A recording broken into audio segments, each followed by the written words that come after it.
my first mirror was scared. I think society deserves to be protected from me and from others like me. They were sexual fantasies of control, power, complete dominance. They became reality. Das was just get rid of it. So went to the garage. I've got an ex. Shh. I closed my eyes. I was crying so hard. And all of a sudden he was there.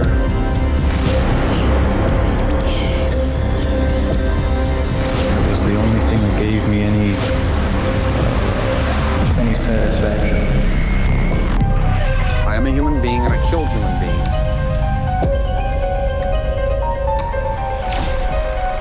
Dead won't bother you. It's the living you gotta worry about. A 15-year-old boy in a small country town in the Northern Cape is in the barn of his family home. Suddenly, he hears shots ring out.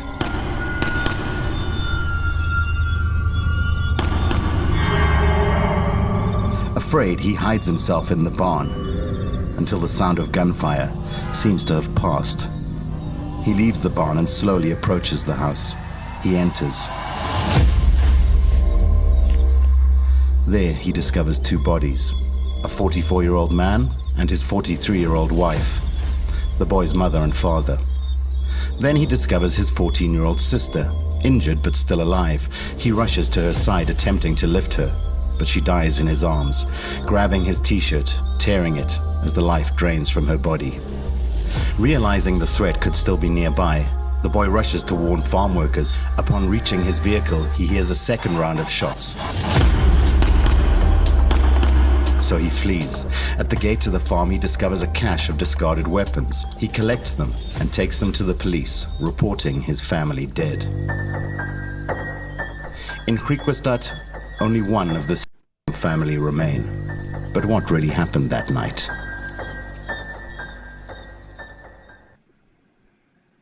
There we go. Good evening, everybody. Welcome to Profiler Africa. Every day in South Africa, as many as 83 people are murdered. And tonight we are back with one of the most infamous family murder cases in the country's history, the Griekwastad family murders. I'm Paul Llewellyn, and with me, as always, is South Africa's leading forensic psychologist and 15-year head of SAP's forensic psychology section, Dr. Gerard Labuschagne. Good evening, Gerard. Hello, Paul, and good afternoon, or good evening, morning to all the listeners. Absolutely. We'll chat a bit in a second, but before we go any further, thank you. Just a little bit of housekeeping. I'd like to thank everyone for the support on the BackaBuddy campaign. So far, we have raised over 9,000 Rand, which is honestly bloody amazing. Thanks very much to all of you, Gerard. Gerard is typing. Gerard, if you're going to type, mute yourself, okay. That money is helping us cover real legal costs so we can keep pushing forward with the fight around the case of the missing crime shows. Now that the documentaries are back on the channel, please watch, share, and make some noise. It matters more than you think. If you want to know more about what I'm talking about, check out a video that I posted last week. It's called The Case of the Missing Crime Shows. The links are below in the explanation.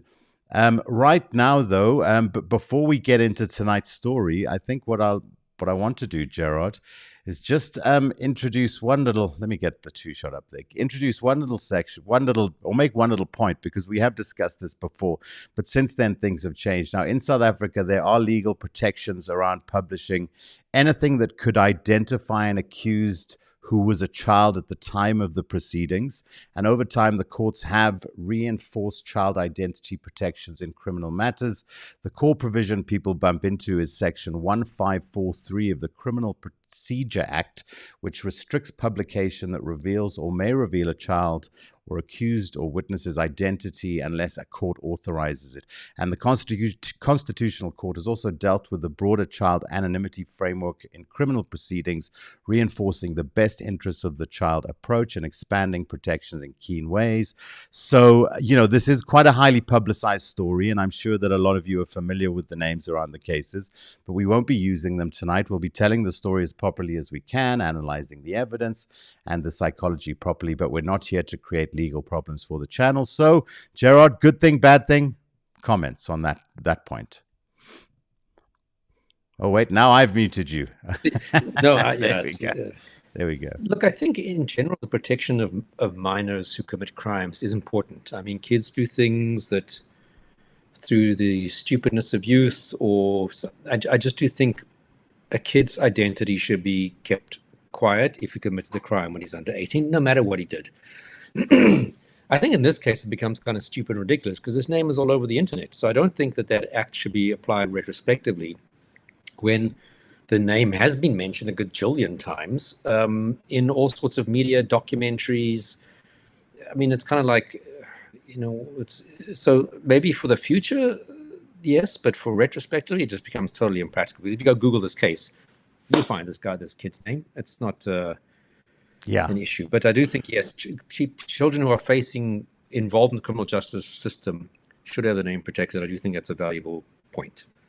That said, for the sake of just not inviting any unwanted, bother, we'll just kind of keep it clean tonight, Gerard. Yes. I'm going to try, but I can't guarantee you. I'm just do your best. Okay. Totally look, I think it's totally out there. So there's a disclaimer up front, if you like. I've got my post-it note saying I must use the word accused, which isn't even correct because he's being convicted, but just convicted is much more of it's a weird term to use. So I'm going to probably say accused offender or something like that. Now, another thing I wanted to mention before we get going, and welcome everyone to the chat. It's lovely to have everyone joining us. We'll get into taking a look at that in a second. Please do drop any questions or comments you have on the case or anything in general. And we always welcome the odd super chat or not or two. If you want to share the love, you're welcome to do so. Another thing I wanted to mention is we've been flighting the new series of Murder on the Mind, and the reason we're going to discuss Griekwastad, a case which we discussed very early on with one of your colleagues, Bronwyn Stollars, Gerard, which you can actually go back and listen to, and you can listen to a whole discussion with Bronwyn talking, and she did work a little bit closer to the case. So you can go back and look at that. But this week's episode of Murder on the Mind focuses on the Griekwastad case, and that's something to look forward to. It features one of your colleagues from that side of the pond now, Gerard, a gentleman by the name of Peter Collins. Yeah, Peter, that we've had interviewed on the show a while back, I think, towards the end of last year. Yeah. Forensic psychiatrist who's like the most well-known forensic psychiatrist in Canada, I would personally say. Yeah, if you've watched Canadian true crime series, you possibly will have seen him pop up. He's often commenting on, one of the regular faces that you'll see pop up on crime stories from that part of the world. Now, because we've just got lots of stuff to share with everyone tonight, we're not even going to start with discussing the story just yet, because you know what I'm going to do, Gerard? I'm going to give the guys a little bit of a taster of this week's episode of Murder on the Mind, which premieres this Thursday, and it also kind of lets Bronwyn set the scene for us a little bit.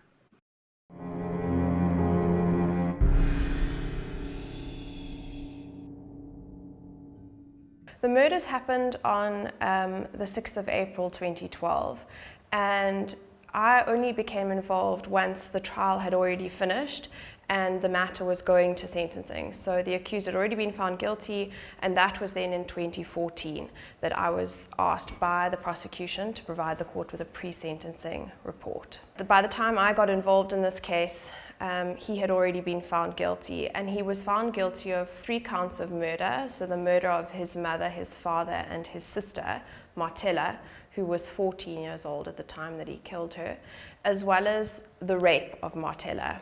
And then in addition to that, he had been found guilty of defeating the ends of justice. So intentionally misleading the police to believe that there were other suspects involved or that there were other people involved. Okay, so there we go. So that's Bronwyn Stollars just setting the scene for us a little, and you can check out the rest of that episode of Murder on the Mind. And remember, guys, Murder on the Mind, because I know there have been a couple of comments in the chat section where it's like, oh, you guys don't really go into much detail on the case. It's like, well, these episodes are not really telling the chronology of the case in detail. This is an opportunity for psychologists to deep dive on specific aspects of the case. So if you want to be a bit of a psychology nerd, then Murder on the Mind is the series for you. Murder on the Mind, because it's about the mind. Exactly. Now, where are we, Gerard? What kind of place is Griekwastad, and why did this case hit the country like a bomb? So Griekwastad's a tiny sort of historical town. It's sort of in between, it's like west of Kimberley, on the way to Uppington, for those of you that know that area. So the Northern Cape generally, for the most part, is kind of very arid, semi-desert. I don't know if that's the right word to describe. It's a tiny town, mainly farming in and around it. It has its own charm, I must admit. I think it was kind of, people have been living there probably for hundreds of thousands of years, but it kind of became a town in the modern sense, probably in the 1800s. A lot of the kids who live there in the farming area will go to Douglas, where there's a school, a boarding school. That's probably the nearest town that they would send their kids to. So basically just a farming community for the most part. There might be some mining nearby, but I think it's mainly known for farming. Absolutely. Okay, so then, let's kind of get through the nuts. I think a lot of people will be familiar with the nuts and bolts of the case, but let's start at the first moment the police became aware. Essentially, a teenager arrives at the police station there in Griekwastad saying his family is dead. Can you start us off from there and kind of take us step by step a little? Yeah, so basically, he zips in the family bakkie to the police station, goes inside, and basically is like, they're dead, they've been killed. He then kind of leads the police out to the vehicle that he came in, which is the family Isuzu bakkie or pickup truck, and inside is a .357 Magnum revolver and a .22 rifle, which he says, as he was fleeing the property and he opened up the gate to let the vehicle leave, he found these two firearms dumped sort of next to the road, which were the family's firearm. They came from the safe in the house. A long story short, these were the two weapons used to shoot all the family members. First with the handgun, later with the .22 rifle. So he's covered, and he's got blood on him. I know, for example, a lady who runs a local restaurant goes up to him or speaks to him at some point, takes him some sugar water. I don't know why people think sugar water helps you when you're all stressed out, but apparently that's what people do. And he was on his phone texting, and he says, Auntie, should I text all my friends about this, or everybody I know, or just my close friends about what's happened? And she's like, maybe like nobody at this point. But that's kind of what he was focusing on. Like I said, he had blood all over him, he had a scratch mark over here. And that's kind of what the police are faced with. So, they dispatch helicopters, they notify the local police stations to look out for suspects who might be fleeing. Colonel Dick Duvall, who was a very well-known investigator based in Kimberley, almost automatically from the get-go gets tasked to oversee the investigation. And that's one thing about the Northern Cape. You think of it as a sort of rural farming kind of province. They had some really, really brilliant investigators. The old Kimberley Serious and Violent Crime Unit were really, really brilliant guys. I think there was another Serious and Violent Crime Unit, I think based in was it Springbok or Uppington, that side? But really, they had great detectives, and they really put a lot of good effort into this case. They got people from the forensic laboratory down in Cape Town, Marius Hubert, who's a regular attendee of our shows, who I think is here online today, was doing some bloodstain pattern analysis. They really, put a lot of effort into doing big cases very, very well. And that's always your thing. If you don't have someone from the start who's capturing that information, following every single lead up, not just what it looks like it could be to you right now, but every possibility, then you've really lost your case, potentially lost your case. You can't redo a crime scene later on. You can't go back and gather evidence. You kind of really risks that it might not be admissible if it's not properly gathered at the time. So the crime scene is where you've got to start doing things properly. And that's what they really did from the get-go. And that's important. But like I said, the police then go out and they find essentially what turns out to be the mother, the father, and the 14-year-old sister dead pretty much, I think, in the living room or on the dining room table. As I said, having been shot with both the .357 Magnum revolver and then the .22. And it was later determined that it was first the revolver, then the coup de grace, so to speak, was with the .22 rifle, which is always interesting for me because the .357 revolver, it's a big round. It's about diameter-wise about the same diameter as a 9mm bullet, but with probably a lot more powder behind it. The .22 rifle it's a very small cartridge. I mean, look, I wouldn't want to be shot with either one, but if you had to say, Gerard, you're going to be shot with one of these two, which do you choose? I'm going to take the .22. Okay, we'll get to the story that he tells in a moment. But first, should we just say hello to some folks on the chat and see what folks have to say? So who's joining us tonight? We've got Marlene joining us, saying evening all. Hi, Marlene. And we've got Leslie and Mariana and Lauren. Hello from a flipping hot garden route. Yeah, it is hot tonight. Gerard, of course, doesn't have that problem. Sorry, she's read the book. Lauren's read the book as well. Marlene Saman Kevin would never say it was storming here yesterday. So, Gerard, you're lucky to be in the snow, clearly. And we've got our old friend Helen joining us. Good evening, Helen. She asks, hasn't this lad just been let out? And I think that continues in the chat as well. And then we've got Jenny saying, first time watching live, discovered you this week, been binge watching while working. Awesome show. Lauren confirms he is up for parole. We'll figure it out as we go. And yes, we've got Marius joining us from the Southern Cape. Hello, Marius. All right, so welcome to the chat, everyone. Please feel free to drop in your comments and questions.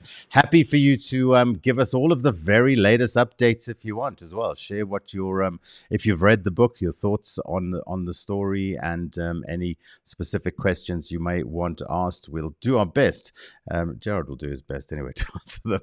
Okay, Gerard. So back to talking about the case. What I'm going to do is I'm just going to put up some of the crime scene photography as we're discussing, and if you see anything you want to reference, then do so. What is the story that he was telling when he was first spoken? Yeah, look, essentially that he was out in the barn trying to fix, I think, a hunting light, and then he heard some shots. He went inside. His sister was apparently still alive at that point. He was kind of shocked by the blood, and he kind of pushed her away. That's explaining blood, I think, on his clothing. And essentially then there was another round of shots. And now this is where I can't recall if he was back outside the house when the second volley of shots took place, which I guess trying to argue why with the two weapons, two sets of shots. He then jumps in the bucky. I think he does see some of the farm workers on his way out, gets in the pickup truck, finds the weapons that you see now on the screen, and then drives off to the police station. Now, what's important to note is that there was nothing really stolen. I think he claimed that some money had gone missing from the safe, but there was no proof, I think, of that. And again, you have the firearms that are left off the scene, allegedly at the front gate. But in the safe, there were other firearms. There were two vehicles that both had the keys in the ignition. So, robbery clearly was not the main goal here, because there were so many things that most criminals would have taken from the scene that just didn't really make sense at that particular point in time. Okay. How did they what did they do to pursue this idea of outside attackers, and how quickly did they hone in on the fact that, okay, no, let's kind of focus a little bit closer to home initially?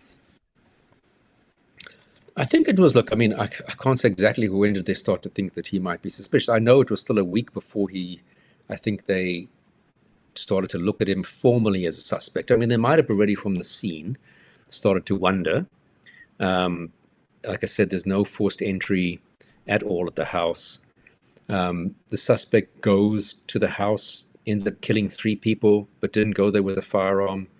It wasn't like 3 people. It didn't seem like somebody had maybe stumbled across the suspect, which could have caused them to suddenly use violence. There were no fingerprints of anybody else in the house. Things were not taken. And then as the more forensic evidence came out, at the timeline with calls, there was this SMS sent at a certain time. There was an attempted phone call by the sister, seemingly after she'd been injured. And then how long he took to get to the police station. And those things, as the investigation proceeded, just didn't add up. I think any good policeman from the start just doesn't accept automatically what he's seen in front of him. You always have to have in the back of your mind, but what if it's something else? And that's not to try and nail somebody. That's just to try and make sure that when you get to court eventually, if the defense raises, but did you consider the possibility that it could have been that? You can say, yes, I did, and I explored it, and it was not the case to be. And also, I'm always cautious about making too many hard and fast determinations.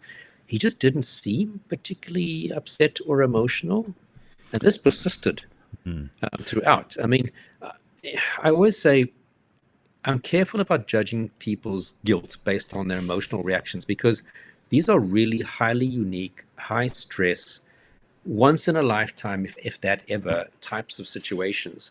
And for you, who's not in the situation, to say, well, I would have been all tearful, I would have been upset, I would have been crying and screaming and whatever. Well, you're not him, and you're not in that situation. So how would you know? So I'm always cautious about saying, he seems so calm, he must have killed his parents, because of the fact that people can just be blunt off emotionally from trauma. But what I would expect to see with time, once it's settled and it's sunk in what's happened, and the initial flurry of activity is over, that there would be this, my God, my family's murdered, my family's gone, the sort of normal emotions that would kick in. And the thing is, we didn't really ever see that with this particular young man, even up until the trial. Just generally, I mean, are there behavioral flags that you look out for, that you do take seriously when you see them speaking to somebody who is kind of available to and speaking to authorities from soon after an incident? I mean, look, I would definitely wonder, what is the focus of his concerns?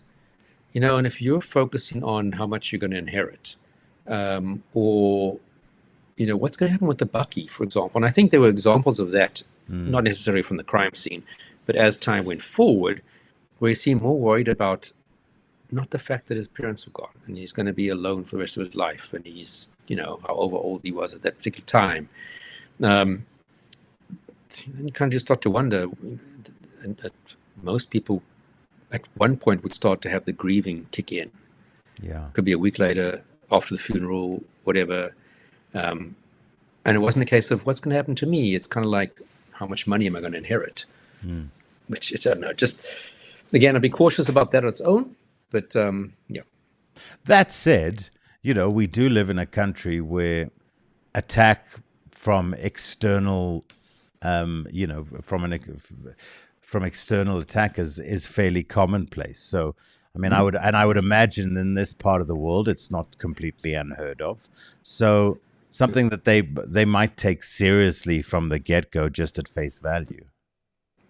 Yeah, look, and I think they did. They dispatched the chopper to go look for vehicles. They alerted the police stations in the surrounding areas to be on the lookout for what, I'm not quite sure, because it didn't seem like the guys had a vehicle. But anyway, I think they were doing the things that they should have done, because you just have to do those anyway. Because again, you might think, something's not looking right here, but you can be wrong. So always the best thing is to go large. You can always pull back later. But if you didn't go large in the beginning, you can't do it later. That's the problem. Yeah. Okay. Can you just comment on some of the evidence when the police started to look at the scene? Well, there's two things I want to ask you about. First of all, it's just kind of the interpersonal dynamics amongst the family. And then we can possibly go on to just some of the evidence that started to become of interest to the police. Where should we start? Can we start on just some of the family dynamic? Yeah, look, I mean, I think it was a very respected family. I mean, if you look at some of the pictures that I think you've been looking at here, the house doesn't look particularly fancy, but this was a very wealthy family. I mean, this young man was standing to inherit a lot of money, not just, from a life insurance policy, but just the business. They were a wealthy family, although, as I said, if you look at the pictures, it looks like a very plain, modest farmhouse. But there was no really kind of talk of behavioral problems. At school, primary school, there was no major issues within the family. There were no significant family dynamics that I recall anybody highlighted. So it's, and again, this is why it's very, very shocking when these things happen, is because it would be really great if there were warning signs that tell us the kid's about to take out his family, but there usually are not. If I look at things like, Carl Gravenstein case back in 2000 in Pretoria, where he killed his mom, dad, and his brother. Also nothing significant. Even the Van Breda case, there's not really anything significant that would have alerted you this kid's on a pathway to committing any kind of violence. Kevin Pizarro, same thing, earlier in Johannesburg. There just aren't these lovely things that we'd love to see that would make us go, oh yeah, I'm not surprised that that kid did 1, 2, 3. That said, what are some of the links that we can identify between different types of these cases where a young offender, has either committed an act of violence against a stranger or even, or even against a family member, like in this instance? So what does sometimes seem to kind of appear is that it's a normal family. That's the one, a relatively normal family.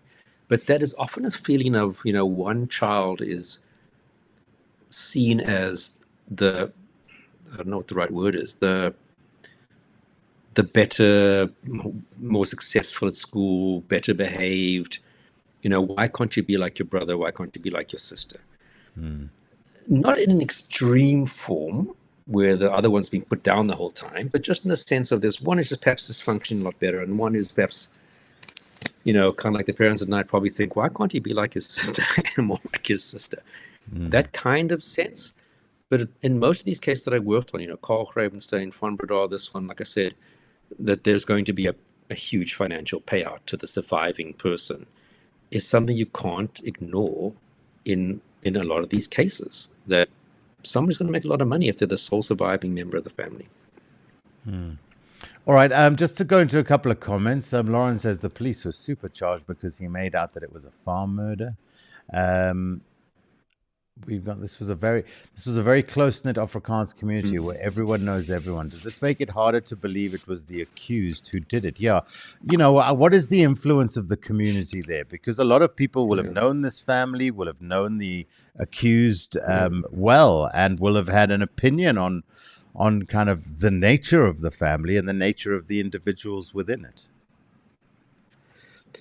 Yeah, look, I mean, I'd like to think that any decent policeman doesn't ever think that a particular person is above the possibility of committing a crime. I think detectives who work on homicide cases, you kind of know that anybody's capable of anything. I do think for the community it's difficult to often believe that. And we see that with serial murderers. I can't believe that so-and-so was arrested for 17 murders. So I think that's not uncommon. We saw it in here. Some of the family members wholeheartedly still support him. I think the granny, who was ultimately the person who inherited all the money, because in South Africa, you can't inherit from someone you've killed. The law says so. I think the Dutch, old Roman Dutch law saying is, die bloedige hand erf niet, which means the bloody hand will not inherit. So because the only surviving member was a granny, she got all of that money. And I think back then, at least, she said, I'm going to give this all to this young man one day when he's released or when he turns 18 or whenever the point was. So there you had family members, and we saw that with Van Breda, where some wholeheartedly believe the person's innocent, couldn't have done this, and other ones who believe no. But we saw that with Oscar Pistorius' case also. So that mindset is not unique to family situations or small town situations. I'm going to go back a few slides. Marius has just commented. He's saying, blood on the wall next to the back door on the outside of the house and kitchen floor and counter are Martella's blood. We invite you to share any more of your insights there, Marius. Please do. But that's quite telling because obviously something must have happened not in the main space where we find all of the three bodies when the police arrive. And I'm going to go back to some of the photographs. And I think some of those photographs that were there with the blood. Now that's the Marius. Yeah, that is not. I mean, that is blood that's moving. That's not blood. You can see that it's kind of looks like it's going in a down top left, down right trajectory. The blood on the floor, it looks like blood drops. So I mean, obviously the blood stains tell you a lot about a scene. Is it a bloody hand that slided across the wall? Versus blood drops, which are gravitational, versus blood spurting or moving off an object that's moving like an axe, where the blood gets cast off.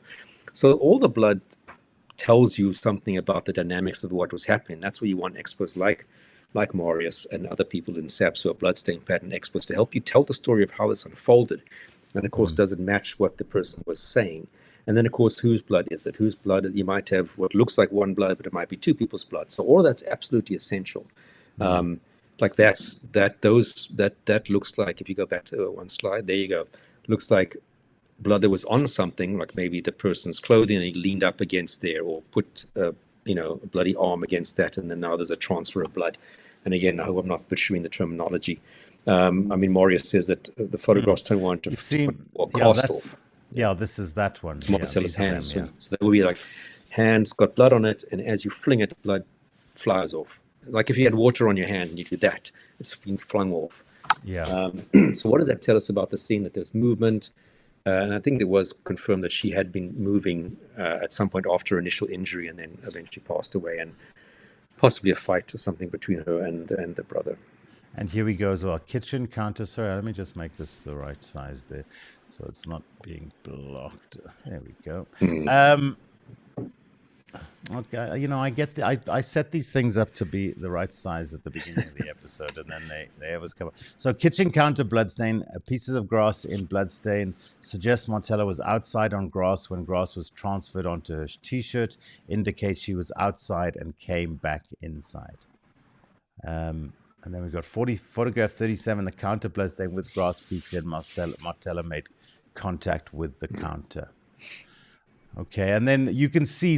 She also had a lot of blunt force trauma, so that there was a fight between the sister and the suspect. Yes. Okay. Just so you know, these photos, essentially what we've blocked out here is the father's body. So that's where you can see the father's body lying there in the middle of the dining room area, it looks like. And then these are more pictures of him, you can see. And I just want to get to where... Yeah. So there now, these photographs now are Martella and the mother. And actually, you see at the bottom of the block, you see the blue jeans. Then at the top, they're actually lying pretty much right on top of one another, essentially. The mother's on the floor with Martella kind of laying very close above her and almost on top of her. I think the initial appearance was that this kind of kicked off when they were all in the sort of open plan lounge dining room area. Yeah. Which is difficult to access the main bedroom, not kind of walking right through that area. So that was coming back to this dynamics of the scene and an outside party. Like, when would this person have snuck into the house, got to the back of the house, walking past these people, get access to the safe, get the guns, come and shoot people? It's like the dynamics of the scene just aren't really kind of adding up. And then he tried to claim, well, at one point we went outside to look at some kudus, so the suspect must have slipped in then. Okay. There you can see there's other weapons in the safe that was left behind that a suspect did not take. I mean, what would the state of, for people who aren't maybe familiar with gun ownership in South Africa and your typical kind of gun behavior, how good are South Africans with keeping their weapons well concealed, locked away, protected, and how kind of tight are the laws around that, kind of requiring people to behave really appropriately with their weapons? Well, in a nutshell, that's kind of the simplest way to describe it is, if it's not locked up in a safe that's bolted to the wall, it's on your body or under your direct control. So having it in your bedroom when you are in the lounge, I don't know if that would be regarded as under your direct control. So I typically say to people, it should be on you or in a bag that's with you. Or I've never carried my firearms in a bag, because people have a tendency to leave bags behind, and bags get stolen from when you're not paying attention. So, locked in a safe or on you is the safest options. But on a farm, it might be a bit different. That the firearms are perhaps, I can understand, let me put it that way, that people might leave the safe unlocked if you're in the house. From a safety point of view, that people can get access quickly to them if necessary. So what the law says and what people do in practice is going to depend on individual people. That's what it boils down to. And when would a young man, who kind of lives in this part of the world and comes from a gun-owning family, be introduced to weapons? I mean, I imagine he would have been quite familiar with them by his age already. Yeah, look, I mean, I think specifically on a farming community, for various reasons, you would have been exposed to hunting, whether it's hunting pests on the farm or hunting as in, from a sporting perspective, for a food perspective, probably from a very young age. So I think it's very common in these types of farm settings.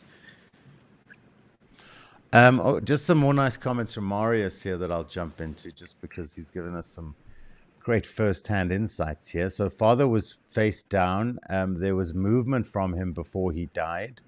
The mother was face down near the computer where she sat. So we saw some of those photographs. And then he says, if my memory serves me correctly, there was over 65,000 Rand in the safe. Also a red flag why they didn't take the money. And of course, Martella was found right next to her mother on her side. In what is, I mean, having seen the uncensored crime scene photos, it is just a tragic case and an absolute annihilation of a family in one night, isn't it? Gerard, how did they essentially get to him? How did the line get drawn back to Marius? Let's talk about how that happened, and then we can, in the last 20 minutes, discuss some of the issues around the case, sentencing, etc., where the case stands right now. I think it was a circumstantial case, and I think essentially things just did not add up. As the investigation progressed, as they got the cell phone data back, as they started to do the timelines of how long it would have taken from here to here, overlay that with cell phone information, the fact that nothing was taken, that started to point towards him and his story just not adding up. And the circumstantial evidence is very common in cases. It's not a weaker evidence. The web of circumstantial evidence can be very compelling. And a lot of cases people are found guilty based on the circumstantial evidence. And I mean, if I just look at what the judge had about 20 points, which he said at the trial, which for him sort of really reasons why he's going to convict. I don't know if you want me to quickly kind of scan through some of those now. Yeah. And I think the things that the police at the time also felt, we had this extreme violence, 2 different firearms, except I think with some additional blunt force trauma. You're shot first with the handgun, then you come back and you shot someone a second time with the rifle. You couldn't have, several firearms had not been taken. The front door was bolted and chained. Nobody could have slipped in. Dogs would have barked. No signs of forced entry. In terms of the timeline, that he could not have been in the barn for 10 to 15 minutes. 1834, the mom was alive. Add 15 minutes, it takes you to 1849. But he was at the SAPS at 7 o'clock. But then he said he hid in the barn during the second round of shootings. And it takes 10 kilometers to get to the police station. You can only access the main bedroom via the open plan living room, which means when did the suspect walk past all of these people who were at home sitting around there? He first told witnesses that in the barn he heard his sister scream. Then he later denies that he'd said that. The court relied on Marius's bloodstain pattern evidence. He was cold and indifferent. He pushed his dying sister away from him because he didn't like the blood. He didn't like having blood on him. He didn't call anybody for help. Remember, he's got a phone, he's got a cell phone. He's not calling people for help. Please come here, bring an ambulance. He jumps in a car, drives away. So basically it's suggested this killer came here on foot, unarmed, evaded the occupants of the house, goes to the furthest point in the house, kills three people with their own weapons, spares the minor boy, takes only a knife and some duplicate keys, leaves, here it is, 32,000 in cash, 3 wallets, walks away on foot, leaving a Suzuki, a Colt van with keys and ignitions, and then discards the firearms 50 meters from the house. It's just like, and I said there were a few more other, sort of more technical points, and it just did not add up for the judge. And I think that kind of like sums it up. It's just one of those things where if you're going to do this, you really got to be, if you want the best shot of getting away with it, you've got to really, really be meticulous in your planning. And that leads to a question that Shelley is asking. Do you think that this was all planned beforehand? Was he making up a story on the fly here, Gerard? That's always a difficult one. I think these things, these thoughts go through the person's mind. I don't think somebody who has no thoughts of killing his family suddenly one day kills his family. So I think there's probably thoughts about it for a while, pondering, considering, and either there's a trigger point and he puts into action, or he decides, I'm going to do it on this particular occasion. You know, this doesn't sound like a very well thought out attempt or plan that he had. But you also have to remember he was a 15-year-old kid. I mean, what does he really know? I mean, even adults bugger this up.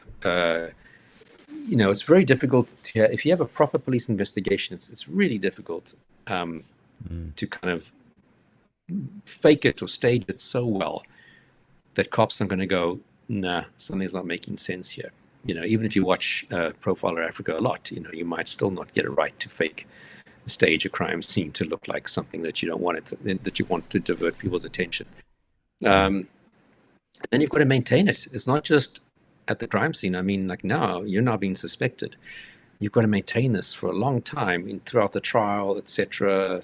It's just, yeah, you know, it's not easy to fake a crime properly if you have competent police on the scene. Yeah. Okay. Were there any evaluations or assessments done on him? Yeah. So essentially, the psych evaluations or the evaluations were all done after conviction. They had the defense called Dr. Larissa Panieri-Peter. She's a psychiatrist in Cape Town, does a lot of forensic work. She testified in a lot of high-profile cases. I think she testified in the Roeder case many years ago, Jason Roeder, where he killed his wife at Spear Wine Farm, and a few other high-profile ones. Bronwyn Stolars from my old unit went down to interview him, but due to the improper interference of their criminologist, which they got, she had to terminate the interview because for some reason the criminologist for the defense insisted on being present during Bronwyn's interview, and also then started to almost act like the accused lawyer. You know, you can't ask this question, why are you doing that? To the point where Bronwyn had to terminate the actual interview. So the defense also called that criminologist who got a lambasting in court, which we can touch on in a moment. Then there were two social workers, I think, called by the defense who came to testify. One of them really got a lambasting by the judge. And again, we can talk about what the judge said there. So yes, there were assessments done. All of these were done at sentencing. There was no suspicion of mental illness. So, you know, I don't think there was a criminal capacity assessment done on him. You typically only do that if there's if the person denying the offense, then you often don't send the person for observation, because if you're saying you didn't do it, why are we sending you for observation for your state of mind at the time of the crime if you say you didn't commit the crime? And there was no obvious mental illness issues. You know, he didn't have a history of talking to himself or some bizarre behavior that was noticed by the school or the family, or a history of a diagnosis that might make people wonder if he had lacked criminal capacity during the actual incident. Yeah, and even though his planning wasn't very good, it kind of undermines any argument that there were any kind of sudden losses of control or any underlying kind of mental health problems that suddenly kicked into action or anything, I imagine. Yeah. Wonderful that again we're able to get the insights from some. This is why doing the show is so great. And if you don't manage to catch the live, guys, it's so great to join us for the live. So I encourage you to do so. We always do the live when we can, which is more often than not at 8 p.m. Central African time on a Tuesday evening. And I just wanted to point out before we go to some of the comments that Bronwyn, who we've been discussing, you can check out all of her insights on this week's upcoming episode of Murder on the Mind. Episode 3, it focuses on the Griekwastad case, and you can check that out from Thursday on the channel right here. Not on TV anywhere else, right here on Profiler on the YouTube. Marius was just saying that... let me just go back. So Marius, my section head, Brigadier Leonie van Zyl, from Victim Identification Center, requested my assistance in case to perform reconstruction. And then I wanted to go to this comment, and then I'll show the photographs. Photograph 73, transfer bloodstain on kitchen counter and bloodstain palm print on phone piece. big toe transfer bloodstain near chair underneath phone suggest that Martella was at the phone when she was shot in the head and fell over her mother to the final position. So then we can just look at the photographs that Marius is referencing there. Let me go to them. So there. So likely that she's trying to call for help whilst, and then the final fatal shot is administered.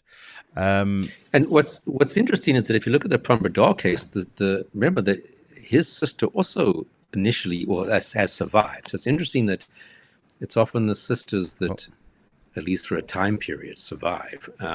In that case, she's still alive, but Martella is not, unfortunately. And it does warrant us now asking the question as well, which Shelley asked, what about the theory that there had been an essay, that he had essayed his sister and that was the catalyst? And I gather that we're referencing sexually assaulted there. Oh, there was some that's one of the findings. Relation going on there or something. Yeah, and I think he was convicted of rape. That there was the judge, I think he was sort of saying that whether something happened that night or that day or before, but if I recall correctly, he was convicted of the rape charge also. So was this all about covering it up? Was she going to tell the parents? So that's theories. We don't have a final answer, obviously, to that. I just want to touch on my own involvement, because early in the days when the investigation, Colonel Dick Duvall that I mentioned came up to Pretoria to see me, is obviously when I was still in the police, and just saying, look, we might need your assistance at some point in the future. And I think as we neared the trial, I think I was scheduled to go overseas for training or something. So it looked like I wasn't going to be available. So then Bronwyn was briefed to actually be the expert in the case, which is then ultimately what happened. So I had the initial involvement, and then I think eventually I didn't go, or the trial was postponed anyway, but Bronwyn just obviously continued. So I kind of went down once or twice when the case was on trial. So definitely Bronwyn kind of took over as the main person involved in our unit's side, our unit's perspective. Before we talk about kind of how the court case wrapped up and if there's anything worth mentioning from the court case itself, and then we can discuss some of the sentencing shenanigans that you raised before we started the podcast tonight. Morris saying Martella's bloodstain was found on the back of her mother's top or denim skirt, supporting the previous comments that he made just about, her being at the phone where she was shot and then fell essentially onto her mother. All right, so sentencing, the court case sentencing, and then you wanted to raise some issues around some of the shenanigans there, as you phrased it. Yeah. So ultimately, he was charged with the rape of his sister, count one, the murder of the sister, the murder of the father, the murder of the mother, and the defeating the ends of justice. Then the court, like I said, did find, and I'm referring to the judgment here. The court actually said, I am accordingly satisfied that this teenage girl was raped, in brackets, not for the first time. So there was also, what's important to mention, he had a scratch on his over here. And he said, oh, yeah, I'd been fighting with my sister earlier that day. That's how I got the scratch. So they said, okay, well, what were you fighting about? No, I can't remember. So that also, didn't help. And he was found kind of by the judge. And this was the judge president. So this was not some... we can actually see it there. It's a judge, as a Judge Como, I think. So very senior judge in the Northern Cape province. So he's a very, very experienced person. And he basically said that, Don was a poor witness. He was evasive. He was discredited under cross-examination, and also commented that even during the trial, he showed no emotion. He was very strong in his voice and assertive and confident, but showed no emotions. Okay. So he gets convicted, and now, of course, you deal with the sentencing phase where various experts on both sides can be called. And like I said, they called the psychiatrist Larissa Panieri-Peter, the criminologist, who, technically speaking, one can mention his name because he's mentioned in the judgment. So and court testimony is public when you're an expert. But usually when someone gets bashed, I kind of just tend not to. So Larissa Panieri-Peter her evidence was kind of was accepted by the court, or was not disregarded. And her concerns were this was an intensely brutal crime, suggestive of anger, rage, hatred, or paranoia, or intoxication, not, robbery. She also commented that she was a bit concerned about, this is a very young guy, and could we have an emerging possible personality problem, which is read between the lines. Could we be dealing with someone who maybe, as time goes on, starts to exhibit the signs of someone being a psychopath, and time would have to tell in that regards. Bronwyn, in a way, commented on the same things, that there was unnecessary violence, overkill, rage directed towards the deceased. So Bronwyn and Larissa kind of were talking very much the same kind of language, and again, concerns for what are we going to see in a few years' time from this kid will tell us a lot about this kid. Then they had the criminologist who I'd encountered before in court cases, and just was never impressed by this guy, and he actually had his evidence deemed to be an unreliable witness in one trial many years ago in the High Court. And he kind of tested, and remember, he was present during Bronwyn's attempted interview of the accused. And he was objecting that Bronwyn was English speaking, but they interviewed the accused through an interpreter, which happened to be Captain Myberg from our unit. And Captain Myberg did not speak the same Afrikaans dialect as the accused. Yeah. Now, excuse me, what are you talking about? There's different accents, maybe, the Cape Town Brei or this and that, but it's all Afrikaans. So firstly, like as if you're talking about Brazilian Portuguese and Mozambican Portuguese versus, Portuguese spoken in Europe. I mean, we're not even talking about there's differences on that level. Look, I mean, just Jared, pause your thought there, just to interject, because I've worked on, when I was producing shows for the SABC, especially for SABC1, I've had instances where we wanted to hire a particular presenter, and we were told that he didn't speak proper enough Zulu, that he didn't speak good enough Zulu, like you got to speak Zulu as it was spoken. I don't know. In Shaka's days, like Paka pure Zulu. Well, exactly. Our argument is like it's Zulu. Can people understand him? But people are funny about these things. Elmri is obviously first language Afrikaans speaker. I mean, I worked all over the Northern Cape when I was in the police. I've testified in the Northern Cape in Afrikaans with my Pretoria Afrikaans, if you want to call it that. And there was never an issue that people didn't know what the hell I was talking about. Which case were we discussing where they were saying there wasn't an Afrikaans speaker in the police station? Wasn't that last week, and it was also the Northern Cape somewhere? Just rings a bell. Yes. I'm sure it was. And it's what? But that part of the world is nobody who speaks Afrikaans around the police station. Come on now. And then the next stupid thing that this criminologist said, and I'm going to quote from the judgment, Dr. Sonicus suggested that the accused may have been intimidated by the police uniform worn by the major and the captain, referring to Bronwyn and Elmri.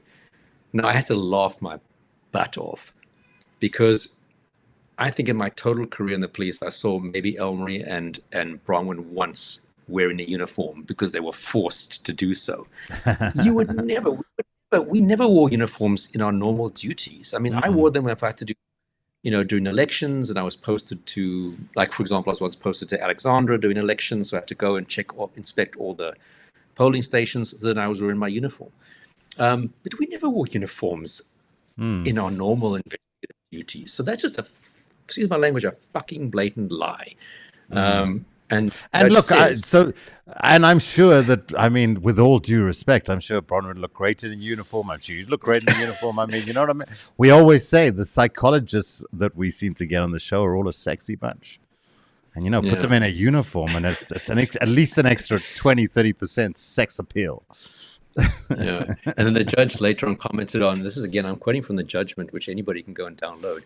The slippery doctor is once more shifting the blame. Anyway, he was doing the accused assessment and evaluation for purpose of an appropriate sentence, no favors. And eventually, like I said, in that interview, Bronwyn had to shut it down because it's this guy was just interviewing the whole time, going beyond his mandate. They then called the two social workers who compiled pre-sentencing reports. They worked for NICRO, and the judge actually says, Mrs. So-and-so fared only marginally better than the criminologist. She testified ahead of the criminologist. Her report, her evidence are wafting somewhat in the air. The there's an academic disconnect between your evidence and the real issues and the crimes he was convicted of. And they were going on saying, we believe he's telling the truth. Like when you've got someone who's convicted of crimes by the court and he's denying them, and you as the expert are saying, I believe he's telling the truth after conviction, you're an idiot. And then the other social worker fared a little bit better, but she too vehemently trying to find excuses for the accused and try and exonerate him from culpability and other aspects of the case. So again, just not doing particularly well. I must say, over the years, I've noticed, Gerard, that you get a special glint in your eye when we're discussing bad testimony. I mean, it's definitely an area that you're passionate about, and I love it. Yeah, I mean, I love cross-examining people, helping cross-examine experts who are just not doing a good job. And we really can't afford that in court cases because very important things are being decided in courtrooms, criminal cases and civil cases. And if you step in there as an expert, but you don't know what you're doing, you're going to get no sympathy from me. I'm sorry. And that is the proper place to take it on, not reporting them to the Health Professions Council later, because the court's not going to wait for that. You have to deal with it in the cross-examination. Yeah, I get it. In your profession, the potential for gray areas is quite vast. So you've got to be protective about, ensuring that people are behaving appropriately and are putting their best foot forward with these things. Before we wrap up, Gerard, and just get your final comments, because I promised you we'd keep to an hour, and we're 3 minutes away from the hour because Gerard does have a busy work day to get back to, folks. First of all, Marius just commented the 2 firearms are found near the gate of the house in grass and dust.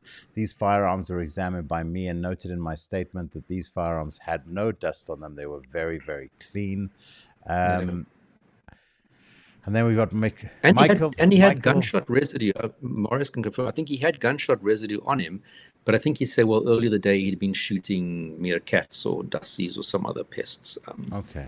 So that makes it a bit difficult in a farming situation. The mere fact that you do have gunshot residue, I think on his pants or on his hands, I can't recall. Michaela joined late, but so happy to be here for my first night. Lovely to have you for your first night, Michaela. Lovely for you to join us. Quick question. Do they not have colorful specs in Canada? We missed the fun frames, Gerard.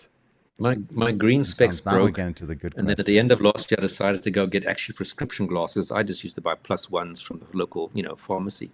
And unfortunately, the ones I chose are not really colorful. Sorry, guys. I do have some back home. I'll try and wear them. Yeah, I mean, can you get a little bit more? Can we get a little bit more sassy there in Canada, please, Gerard? And then Marius, his gunshot residue on his clothing. He had gunshot residue on his clothing, and he washed his hands at the police station. So there was no gunshot residue on his hands. Yeah. And then Shelley, we want to thank you so much for your super sticker. We appreciate you and your contribution to the cause that is growing Profiler into a massive, sustainable international crime sensation. Guys, it's been just let's talk about his sentence, and then I can give an update on the parole situation, and we can wrap this show up tonight.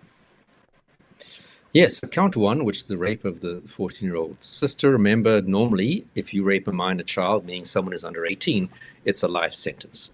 Because he himself was a minor at the time of the incident. It's about how old you were at the time of the incident. It doesn't matter that now you're being prosecuted, you might be even 20 years old. He got 12 years imprisonment. For the murder of the dad, he got 20 years, which is kind of the maximum you're going to get as a minor for anything. Is going to be 20 years, in my opinion. The murder of the mom, who was 43, 20 years. The murder of the sister, 20 years. And then defeating the end of justice, that was trying to mislead the police, 4 years. And remember, all of these will be running concurrently. So he starts on day 1 serving all of those sentences, which means, of course, under the normal course of things, halfway through his 20 years, he would then be eligible for parole, and which pretty much brings us to where we are now. Just a point of clarity, sequence of shooting from Marius, mother first, Marthella, and then father. I mean, I encourage you to go out and find some of the great media, like some of the books that have been mentioned. There's a book relating to the case that's been mentioned in the chat, so check that out. Always good to support local authors in the true crime space as well. You can also go back and check one of our very first early episodes of Profiler when we were still just doing audio. We did, and Bronwyn Stolars features in that discussion, and we do talk a little bit more detail about the specific sequence of the case there as well. Then I just wanted to give an update on where it stands now before we wrap up, Gerard. So a 29-year-old man, he's now 29, convicted of the Griekwastad murders, and of course he was 15 when he committed the crimes, was granted parole by the Uppington Parole Board after his second hearing in late December 2025. The Department of Correctional Services, however, suspended that parole decision pending review by the Correctional Supervision and Parole Review Board. The parole placement by the board is under legal review to ensure compliance and public confidence, meaning the release is not yet final. The community reaction has been that local residents and family members have expressed fear, shock, and opposition to the parole development. There are demands for transparency and questions about why parole is being considered given the severity and brutality of the crime. And according to some forensic commentary from earlier in the offender's file, he has historically not shown remorse or confessed to taking responsibility, a factor parole boards weigh heavily when considering release. Any final comments there, Gerard? Yeah, look, I mean, I'm not surprised if he's behaved well in prison and he's done whatever little courses there are. Not that we know how to rehabilitate a family murderer because it's such a rare thing. I wouldn't surprise me that he's going to be released. That's what correctional services do. They almost don't even take into account the seriousness of the offense, the aspect of punishment. They just kind of look at the offender. Have you been well behaved? Have you tried to improve yourself? Off you go. Now, his not admitting to the fact that he did it might be a big sticking point. For correctional services seems to pay a hell of a lot of emphasis to whether or not you admit that you did the crime. And that, quite frankly, which is nothing to do with someone's risk later, or very little to do with someone's risk for reoffending, but they just kind of deem it that you have to accept what you did and admit it. And yeah, will he reoffend? We don't know. There's one case of a guy who did commit a family murder, came out, got married, and 3 years later stabbed his wife. Oh, the thing is, a lot of these guys don't get out for a very long period of time. Overseas, they don't really get out. So we don't have a good baseline to study these guys, to be honest with you. So I don't know whether he would reoffend. And in what format would it be? Well, a fascinating case, and one for us all to keep an eye on what's going on with the parole situation, because, you know, these are things that we can all collectively have an opinion on, and as citizens choose to make a noise about in the appropriate forum or not. So keep your eyes on the newspapers in relation to this case and the parole situation as it unfolds. But one way or another, he's a very rich guy. For sure. Gerard, thank you so much. That then is the Griekwastad story, a case, of course, that still gets under people's skin, because it doesn't just show, it isn't just about what happened, it's about what it suggests, how violence can sit inside ordinary life and how narratives form before facts are properly tested. If you've made it this far, do us a solid, hit like, hit subscribe, share the episode. If you hit the bell, you'll get notification when we are posting new content. If you want to support the channel properly, you can become a member. You can also buy us a coffee, which I'll just put that up for you quick. If you want to scan that, you're welcome to contribute. Again, it all just goes to, you know, being a part of our little true crime community that we're building. I wanted to say thank you to True Crime South Africa for the words of support with relation to the BackaBuddy campaign as well. Thanks very much for getting the word out there a little bit. Thank you very much. So far, we've raised nearly 10,000 Rand. The links are below if you want to help us keep the legal fight moving on. The case of the missing crime shows. Check out that video. It's kind of like quite raw and real for us. So take a look, see what you think. And if you feel like supporting the cause of saving the crime shows and standing up for South African creators, you know, you think you're seeing a lot of stuff in the news just about the state of our media and film and TV industry at the moment. And this is one of those things. And I think our story kind of sits right in the heart of that and is a good example of some of the hardships we have to go through in this part of the world, trying to bring you this kind of content and to retain ownership and to really make it a profitable and a worthwhile exercise, not just rewarding in the sense that we're able to tell and share these great stories. Then finally, don't forget on Thursday we premiere Murder on the Mind episode 3, also covering the Griekwastad case. So it's all Griekwastad this week. And that features some amazing psychological insights into the case from the likes of Bronwyn and one of Gerard's Canadian colleagues, Peter Collins. So check that out. A mouthful, but all good stuff. It's exciting. The year started off nicely, Gerard. You feeling energized? We had a good creative session yesterday, talking about some plans for episodes coming up. Indeed. So I think some pretty interesting stuff. We're waiting for somebody to resign from the police, which will open us access to that person with lots and lots and lots and lots of stories to tell. Exactly. But I'm just glad I didn't screw this up and mention the accused's name. Yeah, we did great. Let's see who else. Thank you, everyone, for joining the chat. Thank you, Marius. Somebody mentioned that Marius would be great to get on as a guest. And you know what? Marius is absolutely. It is an open invitation for Marius to come on as a guest as soon as he is willing and able. Marius we would love to have him. As soon as he's out the police. That's kind of what I was leading towards. So. All right, guys, thank you so much for joining. We'll be back next week. It's been great. Loved it. We went 7 minutes over, Gerard. Sorry about that. But I think we did pretty good. Hey? Yes. All right, guys. Thank you, everyone. Remember, in Griekwastad, the truth wasn't hiding in the shadows. It was hiding in plain sight. Trust nobody, guys. In a country where 83 people are murdered every day, knowing the minds of killers isn't curiosity, it's survival. Subscribe to Profiler Africa now. It's free. Or become a member and help keep the channel alive. Remember, trust nobody.